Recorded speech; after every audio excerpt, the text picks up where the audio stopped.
比如说警报器啊，开门警报器或者是温度设定，没有这个固定的湿度，都固定湿度。对，这个是恒温的，恒温的不要变可这个是，对啊，这个是 Alarm Test 而已，是它的 battery 开关在这边。什么开关 ？battery 就是说你如果说你正常的话，你正常的话要开，然后开起来之后，如果说像一般的话，我如果说停电的话，它就哔哔哔警报。多久会警报？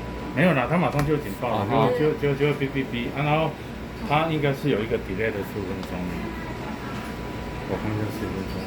你们之前的有 delay 的时间吗？delay 哦，像例如说 open door 的时候 delay 几分钟才会叫那样子吗？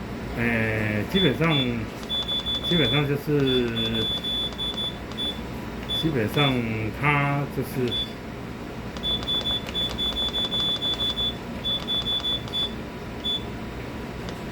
基本上就是，它是有一个延迟的时间呐，就是声音呐，会有一个延迟的时间呐。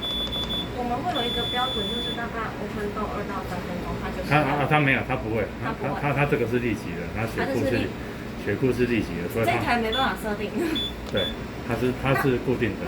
那它里面1.5到5.5的那个温度的 range， 这个是可以设定，还是它原本那个里面就是？它是内建设定，因为它这种血库冰箱是固定的，是固定恒温湿度，然后它有一个，它就是跑它，你不能就是大概是6，不能超过6以上。对，因为雪品温度是1到6度。对，它不能超过6，它不会到6。